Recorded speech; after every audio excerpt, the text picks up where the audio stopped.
He won that battle. He fought him all game. And those are little matchups you don't see. You know, we're talking about a guy that was on San Fran last year, was in the Super Bowl. They traded for him. I mean, he was an impact player for that San Fran team. Coming into this year, he was an impact player. The last 2 games, Jordan Mailata shuts them down. The little key battles like that are what I'm talking about. You mentioned Fred Johnson. Now, he's a journeyman who's been cut a bunch of times. He talked about retiring.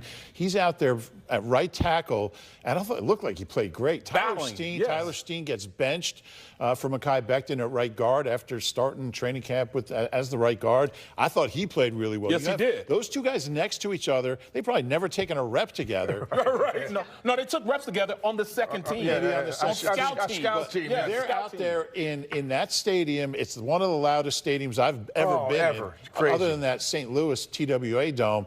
And that's really tough duty. So hats off to those guys. They prepared like they're going to play. Today they had to, and they both were exceptional. One of those gut check games. It really is. It's a gut check game. You got to show up at games like this. You don't know which way they're going. You battle sloppy football for 3 quarters, 4th quarter, back and forth, back and forth. Who's going to have the courage and the guts to make a play late in the game? Fortunately for us, it was the Eagles. And they're down Devontae, A.J., Slay, Lane, and Becton. Come on, Covey as well. Character. And Covey. Don't you forget about Covey now. Slay was out also. And I mentioned Slay. Oh, yeah. I mean, that's big. You know, right after Keely Ringo. Covey comes out. Covey goes out. And then they need somebody to be the return man. I mean, just to have a guy step up like that who missed half of camp and comes in and he's the punt returner. Little things like that, you know, we tend to look past it, but, you know, that's huge. You know, because that's yardage, hidden yardage, because what if you have a guy back there, Butterfingers? Yeah. This guy comes in. Along those lines, how about a guy like nobody will ever, Paris Campbell gets cut, has a terrible training camp, gets cut, he's on the practice squad. Here's a guy who was a 2nd-round pick. Nobody wants him, made 2 catches, 1 for a first down. It's the first time he's ever played as an Eagle. And those kind of things add up when you have all those, whether it's Cooper or Keely Ringo, whoever it is, they were out there with all these backups, and they all stepped up. You build up capital in a game like this as well. You know, these we're talking about guys stepping up. We're not talking about A.J. Brown, making 10 catches for 150 yards, which is what we expect. We're talking about we expect the unexpected when backups come in and make plays to help you win a game in a terrible place to play. Hey, I've had bad success in New Orleans as a player and a lot of other ways. No comment. We're not going to talk about that game. But to see these guys, backup players, come in and make significant contributions, man, that pays dividends down the road. It speaks highly of the position coaches for getting those guys ready. You know, they have the developmental period after practice, and those are the kind of guys who are out there getting extra work, paid off. Just like Moore, Moore. He draws up a game plan and goes out there and executes that game plan. Got guys going in motion, handing off the ball. I mean, him calling plays in which they're running the ball, and we knew Saquon was going to get the ball. They knew he was going to get the ball, and they still couldn't stop it. That's imposing your will on the defense. That's what it's all about, guys. That's what it's all about. Yes, an awesome performance all around. And as we welcome you into Eagles Post-Game Live, presented by Curado Insurance, final score. You didn't mention what the name is. Well, we've been talking. We've been chatting. We've got a lot going on. Still a lot of questions with this Eagles team, but a lot of upside. And all of a sudden, Jaws, it just feels different this season, right? If you go down 1-2, now you're 2-1, you're going into Tampa Bay, you feel better about yourself. There's still a lot of things that need to improve, but winning this close game changes everything. The first 4 games are always a work in progress. You're trying to figure things out. We got a new offensive coordinator and a new defense coordinator. And by the way, to Vic Fangio, what a game plan. I thought he had a magnificent game plan. He got his defensive line playing. His coverage schemes were great. He got pressure without having to blitz. He seemed to dial up all the right defenses at the right time. This is a Saints team that's been averaging 45 points a game. They had over close to 800 yards in 2 games. They were shut down for 3 quarters. They made some plays at the end, but you got to give some props to Vic Fangio and that defense as a whole. They turned it around in this matchup. First snap of the game, Kamara, I think N'Kobe stuffed Kamara, and it was kind of set the tone. He never got going, and I think he finished with, 80 yards, but on 27 carries. I thought they did a great job on Kamara. They gang tackled. They got numbers to the ball. And that's a big thing. Yeah, you're right. They tackled today. They tackled. That's been the and he didn't get to the second level very often. Right. And that's and that's why Reed Blankenship has led the team in tackles, because there were running backs getting to the second level.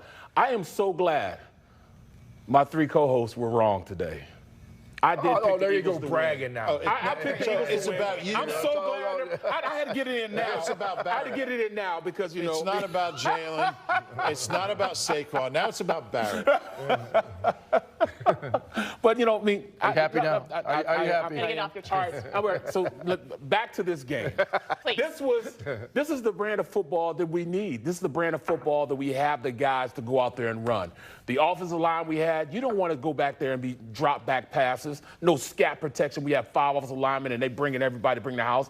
No, you want to run the ball consistently because you have 2 on the right side that hadn't worked together in a starting capacity. You don't want them dropping back and blocking guys up front like that. You want to make sure you make it a down-hole, mud tussling, I'm going to go pick a fight type of game, and that's exactly how they won this game. They went and picked the fight. Hey, I'm at Bourbon Street. Meet me there. Let's go. Let's fight. You know, I think most people had this game in the 30s. You know, Yeah. I had a 35-31. We were high 20s or 30s. But as you look around the National Football League now, passing numbers are significantly down. I think they're the lowest in the history of the NFL. It goes to show you teams now getting back to smash mouth football, run the football, have an offensive line. I feel really good. We got a great offensive line, and we got one hell of a running back. I like the new NFL. Put your neck rolls on. We need bring neck rolls back. Tom Rathman, guys like that. You know what I'm saying? Put neck roll football on. And the reason I think the reason they're doing that because look at the defenses.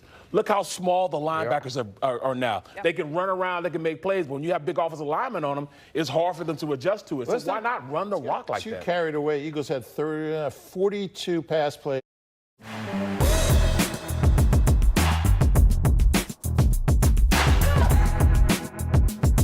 And Saquon had 17 carries. So they won this game by throwing. They forgot to give him the ball early in the game. Yeah, I agree. I don't know what happened. They had 0 carries in the first quarter. 17 carries is not enough for Saquon. No. I need him in the low 20s. And I thought he was going to do more in the passing game, too. I thought we were going to run. We didn't run any screens to him. They didn't have a lot of plays early. I mean, they were going 3 and out, turnover. But I think a good number for Saquon. You know, the great thing about Saquon, he's really strong at the end of games. We're seeing that.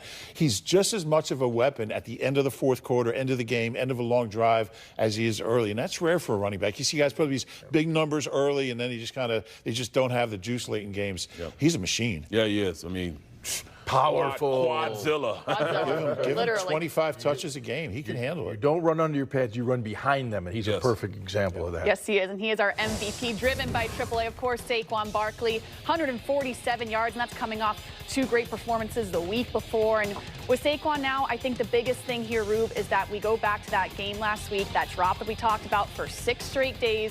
They won this game because of him in the fourth quarter, giving him the ball. They know he's a game changer, and he was today. Yeah, and it just shows the character of this guy, and you have to live with that. You had to be asked about it every day. I'm sure everywhere we went, hey, Saquon. But, you know, this guy is special, and the special ones are able to, Joss talked on the pregame about putting adversity behind you, dealing with it. Everyone's going to face it. Yep. Every player in the league is going to face it. I don't care if you're Joe Montana or Tom Brady, whoever. Saquon faced it. He owned up to it. He was accountable, and he was unstoppable today. And it was just a matter of when. And, you know, that play was, I mean, obviously they needed the last drive as well, but that was the play that really got the offense going when they couldn't do anything for about, 3 quarters. So, man, Howie looks like a genius with this move. And I'll tell you what, there's a reason he hasn't signed running backs at all, ever. But this move certainly looks like a steal. Special. Yes, this seems like the right move, that's for sure. Saquon Barkley, 147 yards in this win over the Saints. Let's now go back to New Orleans and hear from Saquon.